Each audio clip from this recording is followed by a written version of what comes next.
Welcome to the Nashville Experience, where we interview writers, chefs, musicians, artists, forward-thinking business owners, and other creative minds who make Nashville the vibrant city that it is.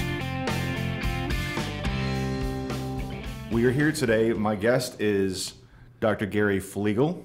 Gary, thanks for some time with us. Thanks, Corey, for inviting me. Oh, great having you with us. So our topic today is that you are a magician, mind reader, and just a really cool guy to hang out with. Thank you. Been doing magic for a long time, and it's a passion of mine. I've been interested in it since I was a kid and grew up doing magic, and then started doing it professionally when I was about 23 years old, and now I'm older than that. So before that, it was just, you did it for your friends and that sort of thing? Did it impress girls?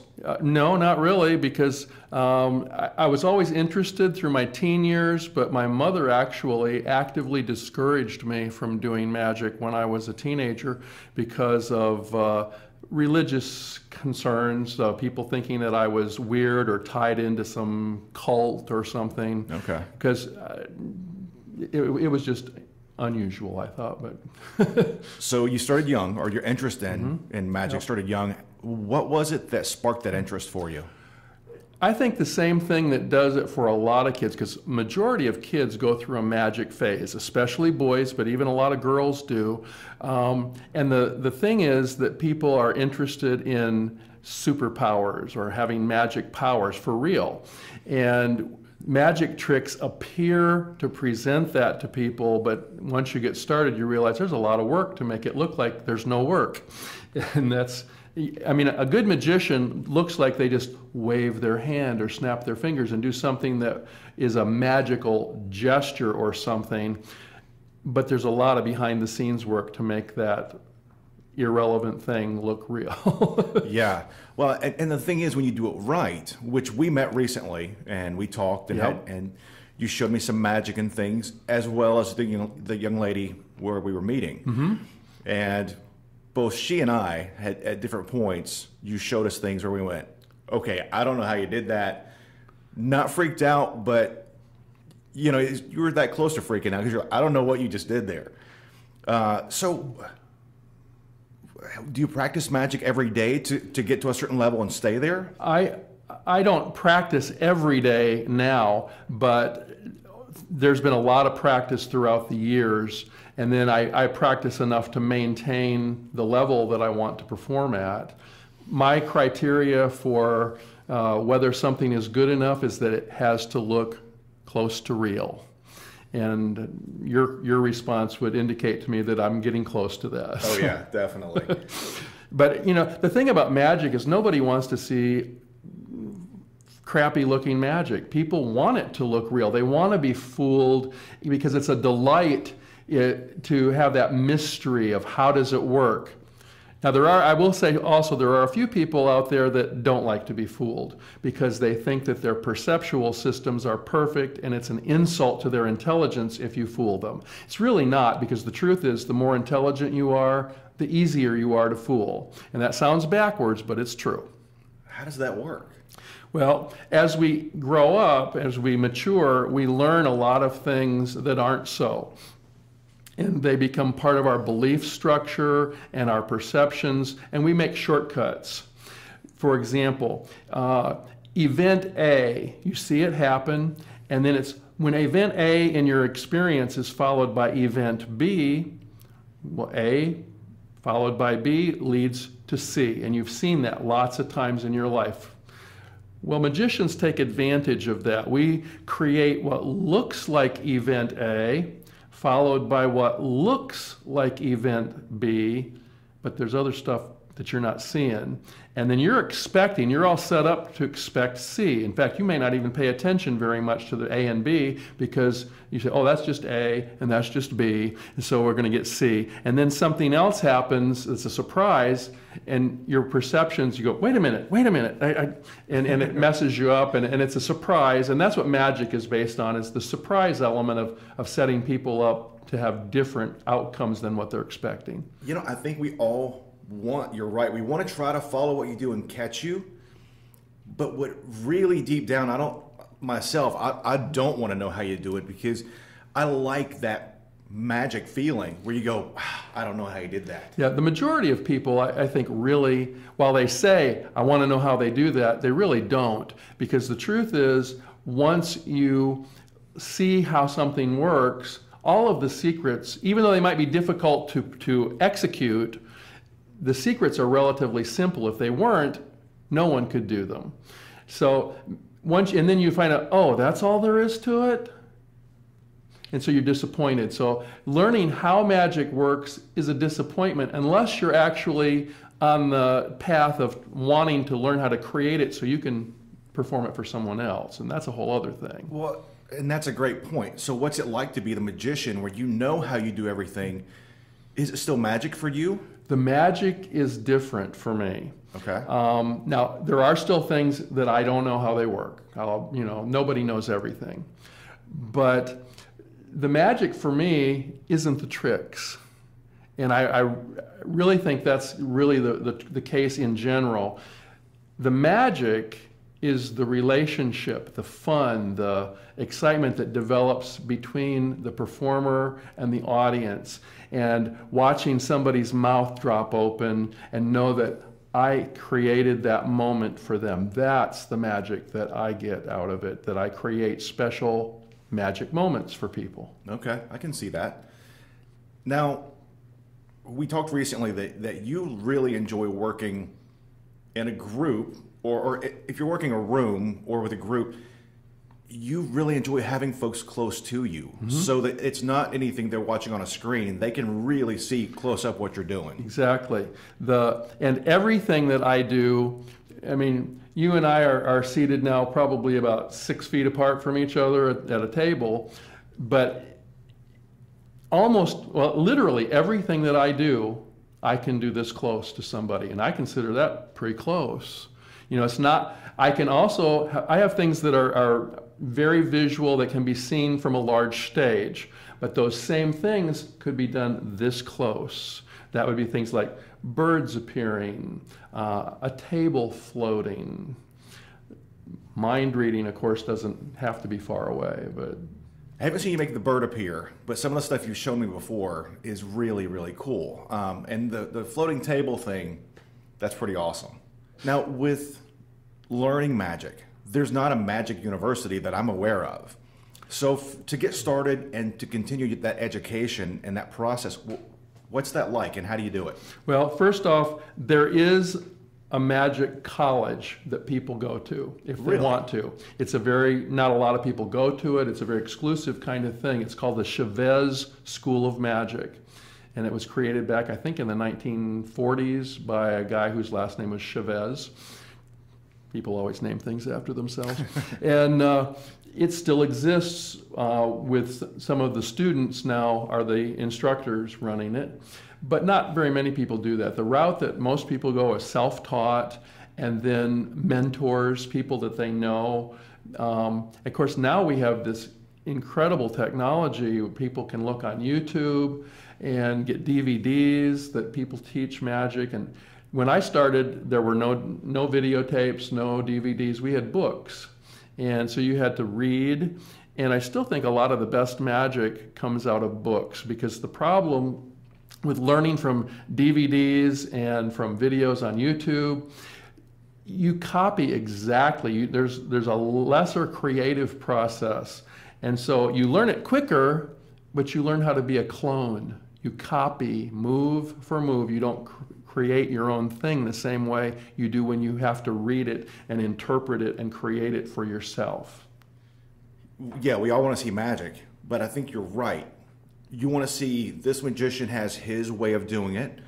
Even if it's the same things as the next guy, you want to see that flair that you bring. Yeah, the personality, again, the relationship that the person brings between themselves and the audience, the interaction, that's where the magic happens, is when people have that excitement and that personality that goes on. Why is it that magic turns us into kids again? Because we don't know how it works. Yeah, that makes sense. Yeah, people people like to be mystified and to have that feeling of, I don't know how it works. It's a childlike thing to discover something new again. That's my take on it anyway. It makes sense because, you know, I think we all, once you become an adult, there's always something special about seeing how a child sees the world. Or sometimes we long for, man, if we could just go back and see things for the first time ourselves. Right. And magic gives people an opportunity to do that. It also does something else that I like when I perform for schools, because I'm also a retired school teacher.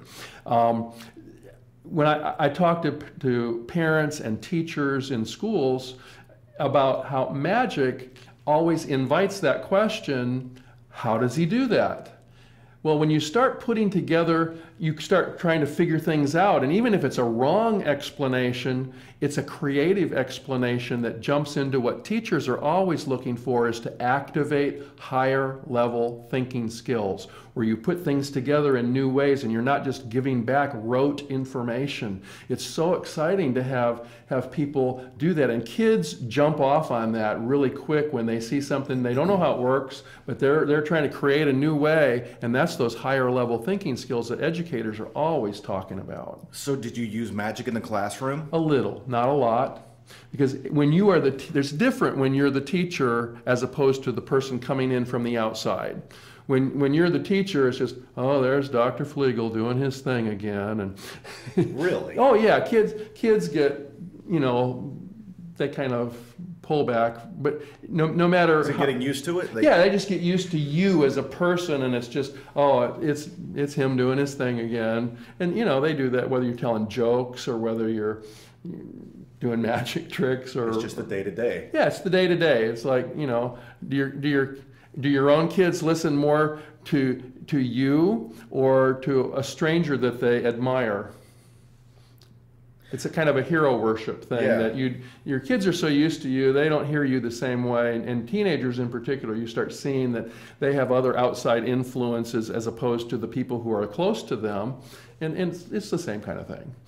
So, but you found, without necessarily using magic, you found a way to use maybe something that you learned from magic. A lot of the presentational skills. Yeah, the presentational skills from being a good teacher as opposed to a good performer are very intermixed. I mean, kids grow up with entertainment mixed in with education. Some people even use the word edutainment to, you know, what's Sesame Street? Mm-hmm.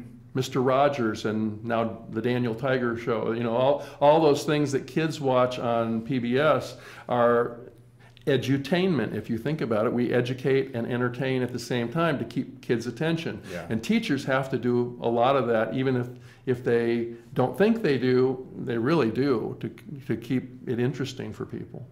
Yeah, wow. And you know what? Having great teachers through the years, you know, I think you're right. They found ways to engage and keep us tuned in. Yeah, to make it fun. Yeah. I never thought about that, though. That's really cool. Yeah.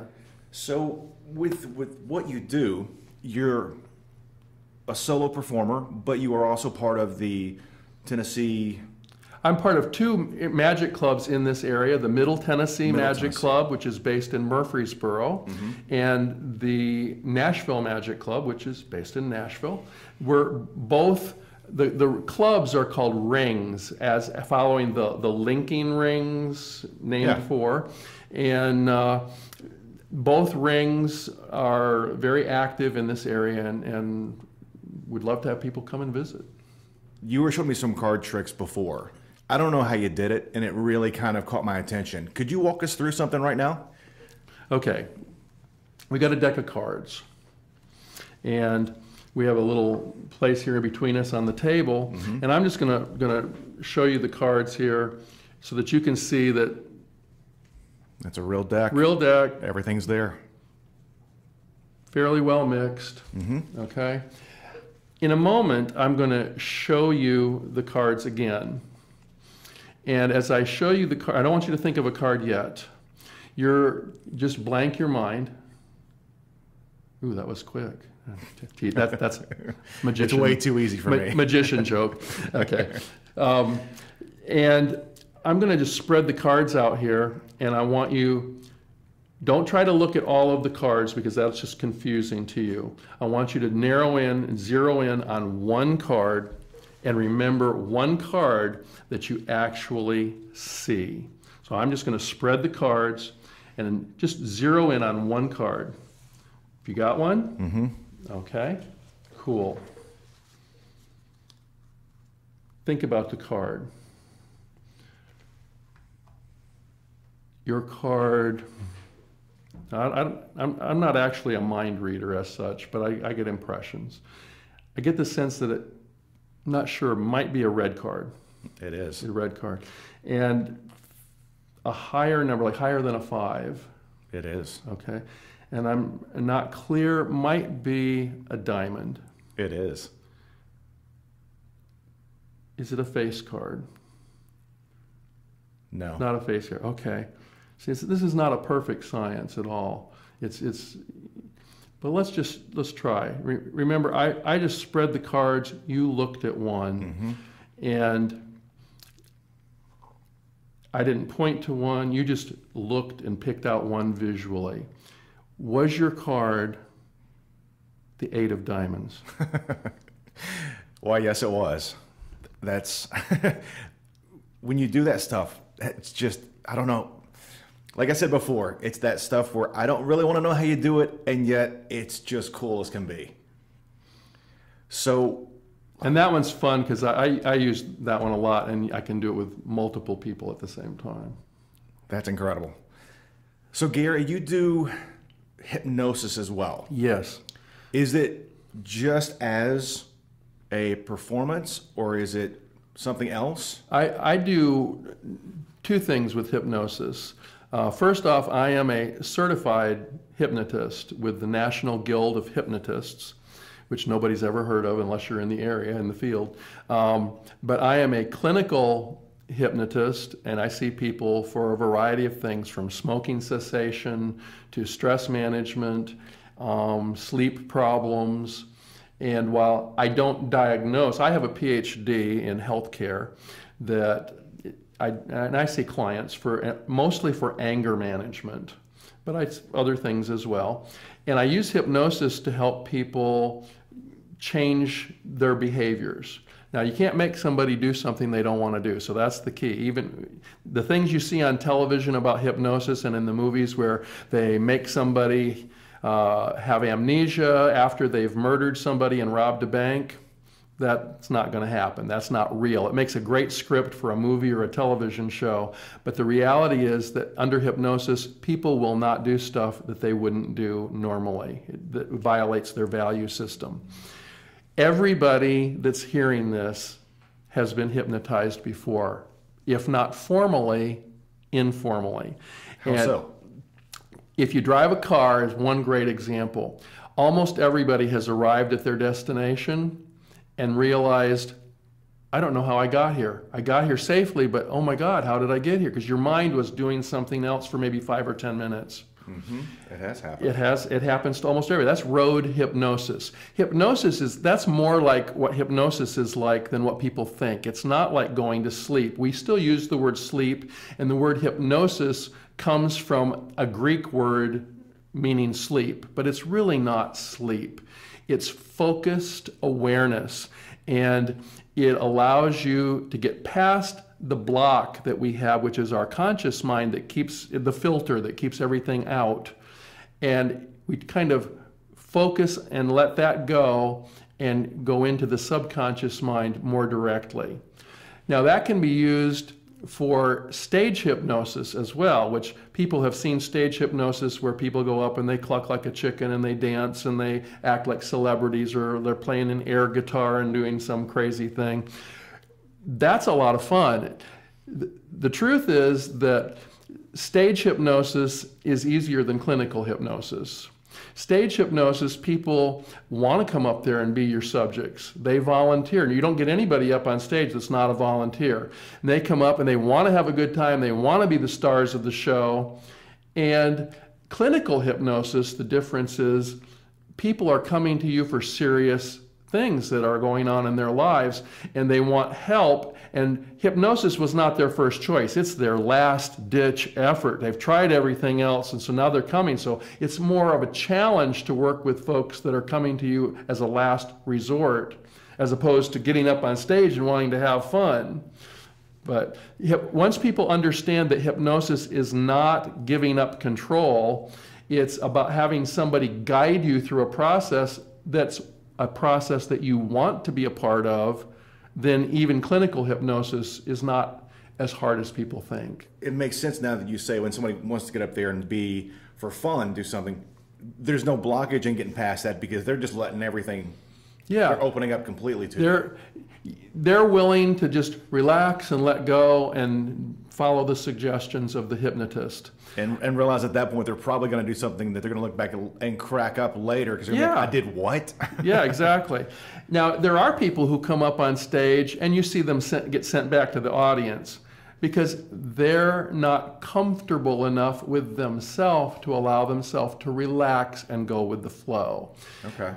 And that's just, you know, getting up in front of a group of strange people that you don't know and letting go and getting ready to do something crazy. That's not everybody can do that.